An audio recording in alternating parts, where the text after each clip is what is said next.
지금부터 3월 28일 토요일 사순절 10분 말씀 묵상을 시작하겠습니다. 다 같이 주님 가르치신 기도하겠습니다.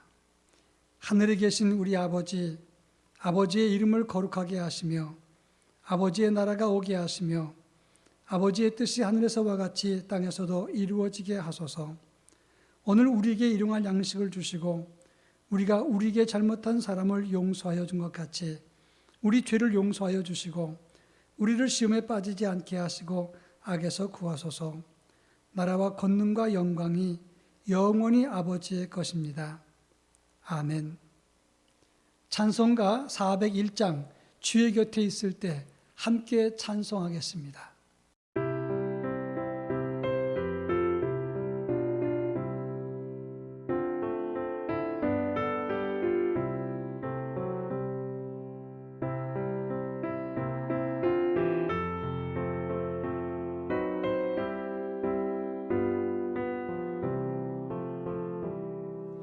주의 곁에 있을 때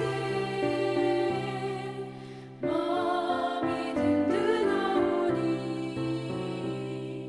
주여 내가 살 동안 인도하여 주소서.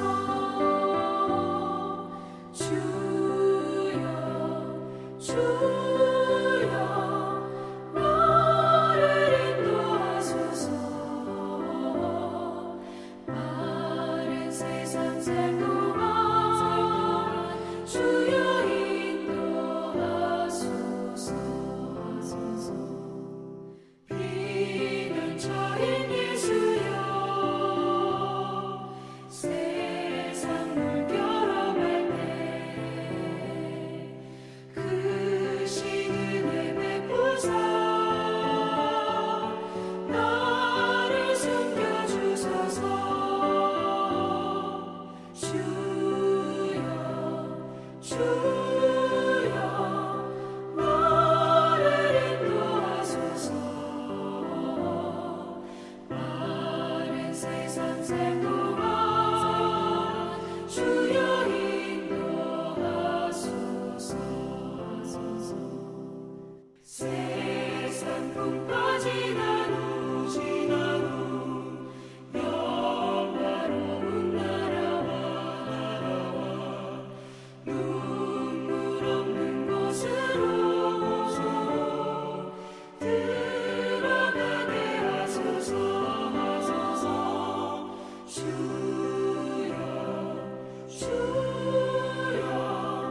나를 인도하소서. 마른 세상 살 동안 주여 인도하소서.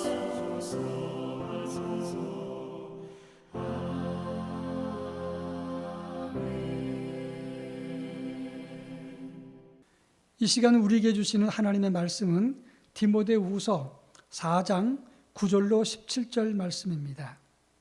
하나님 말씀을 봉독하겠습니다. 너는 어서 속히 내게로 오라. 데마는 이 세상을 사랑하여 나를 버리고 데살로니가로 갔고 그레스게는 갈라디아로 디도는 달마디아로 갔고 누가만 나와 함께 있느니라. 내가 올 때에 마가를 데리고 오라. 그가 나의 일에 유익하니라. 두기고는 에베소로 보내었노라. 내가 올 때에 내가 들어와 가보의 집에 둔 겉옷을 가져오고 또 책은 특별히 가죽 종이에 쓴 것을 가져오라.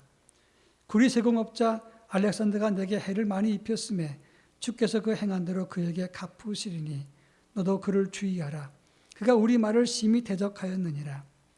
내가 처음 변명할 때 나와 함께한 자가 하나도 없고 다 나를 버렸으나 그들에게 허물을 돌리지 않기를 원하노라.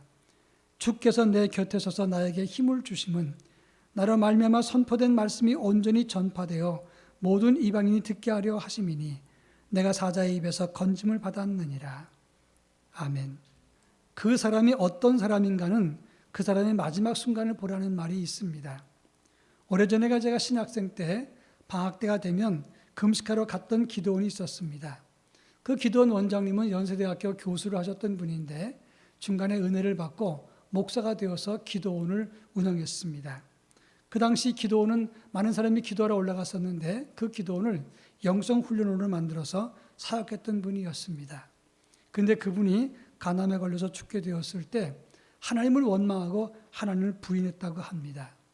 그 사모님이 눈물로 호소하고 강력하게 권면을 해서 목사님은 은혜 가운데 믿음으로 가셨습니다. 그 주변의 가족들과 지인들은 큰 충격을 받고 큰일 날 뻔했다라고 말을 했습니다. 그렇습니다.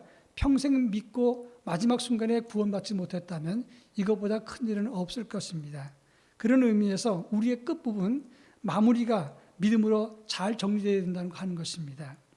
오늘 우리가 읽은 본문의 말씀 디모데후서 4장 9절부터 17절 말씀은 사도 바울의 마지막 순간을 보여주는 말씀입니다.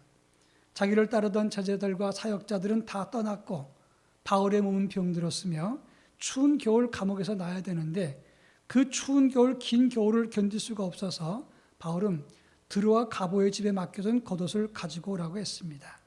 그리고 계속해서 생각나는 것은 자기를 많이 괴롭혔던 알렉산더가 생각났습니다.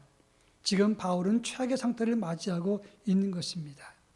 지금 사도 바울의 마지막 모습은 성공했던 사도의 모습이 아니라 인간적으로 실패했던 사도의 모습인 것입니다. 이렇게 힘든 상황에서 사도 바울은 마지막 순간까지 무엇을 보았는가? 이것이 오늘 우리가 생각해야 될 사순절의 영성인 것입니다. 오늘 보면 17절을 중심으로 함께 생각해 볼까 합니다. 제일 먼저 17절에 보면 주께서 내 곁에 서서 나에게 힘을 주셨다라고 말을 합니다. 내 곁에 서서란 말은 원어를 보면 돕기 위해 서 있다는 말입니다. 지금 바울은 자기를 에워싸고 있는 열악한 환경, 죽을 환경을 본 것이 아니라 지금 현실은 죽을 만큼 힘들었어도 그는 초라하고 실패한 자의 모습이었지만 그 절박하고 숨막히는 현실 속에서 그는 자기를 돕고 계신 예수를 바라봤다고 하는 것입니다. 바로 이것이 중요합니다. 지금 코로나19 사태가 2차 세계대전 이후 세계 최고의 위기라고 말을 합니다. 지금까지 우리가 만들어놨던 경제 구조나 의료 체계나 우리 모든 것들이 무너지고 우리의 일상의 삶이 다 빼앗겨버리고 말았다고 하는 겁니다. 이와 같은 때 우리가 볼 것은 어렵다 서로 말하는 그런 환경이 아니라 우리를 도우시는 예수님을 바라봐야 된다고 하는 것입니다. 그런가 하면 17절 후반에 보면 그런 이런 위험한 상황 속에서도 이렇게 주님이 도우신 것은 선포된 말씀이 온전히 전파되는 것이라 이렇게 고백을 했습니다. 이는 바울이 생명복음 전파되는 일을 위해서 끝까지 힘썼다는 것을 말하는 것입니다. 위기를 만났을 때 반응하는 성도는 세 가지가 있다고 합니다. 그 첫째는 위기에 빠져서 헤어나지 못하는 사람입니다. 둘째는 위기에서 자기 몸만 생각하고 남은 전혀 생각하지 못하는 사람을 말하는 것입니다. 세 번째는 위기에서도 복음의 유익을 위해서 복음을 나누는 삶을 가지는 사람을 말하는 것입니다. 우리 교회가 최근에 마스크 2,500개를 나눔을 실천했다 그런 보도가 나오자 여러 군데서 나를 도와달라 이런 부탁과 청원이 있었습니다. 최근에 일본 선교사님이 연락을 했는데 일본에서는 일본인 학교만 돕고 한국인 학교는 돕지 않는다. 이래서 마스크가 필요하다 도움을 요청한 이야기를 들었습니다. 정말 마음이 아팠고 거기를 도울 마음이 있었습니다. 어떤 개척교회 하시는 분이 전화를 했는데 지금 어렵지만 소독기계를 사다가 지역을 방역하는 데 힘을 쓰는데 지역 주민과 이렇게 친해진 적이 없었다고 너무너무 좋아했습니다. 생각하기에 따라서 인생의 내용이 달라질 수가 있는 겁니다. 아무리 위험한 위기의 상황이라도 위태롭지만 그것이 기회가 될 수 있는 것입니다. 바울처럼 힘든 상황 속에서도 복음을 위한 기회로 삼으려면 얼마든지 기회는 있는 것입니다. 그런가 하면 마지막에 17절에 보면 바울은 사자의 입에서 건짐을 받았다고 고백을 했습니다. 여기서 사자의 입이라고 하는 것은 짐승 사자의 입을 말하는 게 아닙니다. 극적인 위험이나 혹은 투옥과 재판 같은 시련을 말하는 것입니다. 실제로 바울이 디모데후서를 쓸 당시에는 1차 로마 감옥에서 벗어났을 때였다고 하는 것입니다. 우리에게 끝없는 위기가 찾아오지만 우리가 당하는 시험은 감당치 못할 것이 없다고 했습니다. 또 감당치 못할 즈음에 우리 하나님은 우리에게 피할 길을 내신다고 했습니다. 우리를 지키시는 하나님은 어떤 일을 만나도 우리를 사자의 입에서 건지신다고 확실히 설명하고 있는 것입니다. 지금 위기를 만나는 때라도 우리를 사자의 입에서 건지시는 주님을 붙잡고 믿음으로 승리하는 하나님의 사람이 될 수 있기를 주의 이름으로 축원합니다. 다 같이 기도하겠습니다.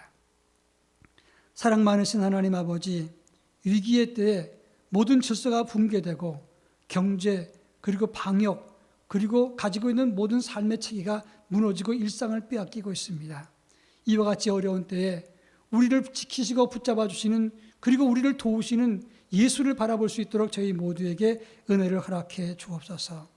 위기의 기회라도 이것이 사람에게 생명을 증거하는 기회가 될 수 있게 하시고 누군가를 위로하는 복된 기회가 될 수 있도록 은총을 더하여 주시옵소서. 그리고 우리를 지키시고 사자의 입에서 건지시는 주님 붙잡고 다시금 활기찬 믿음을 가지는 하나님의 사람이 되게 하옵소서. 예수님의 이름으로 기도합니다. 아멘.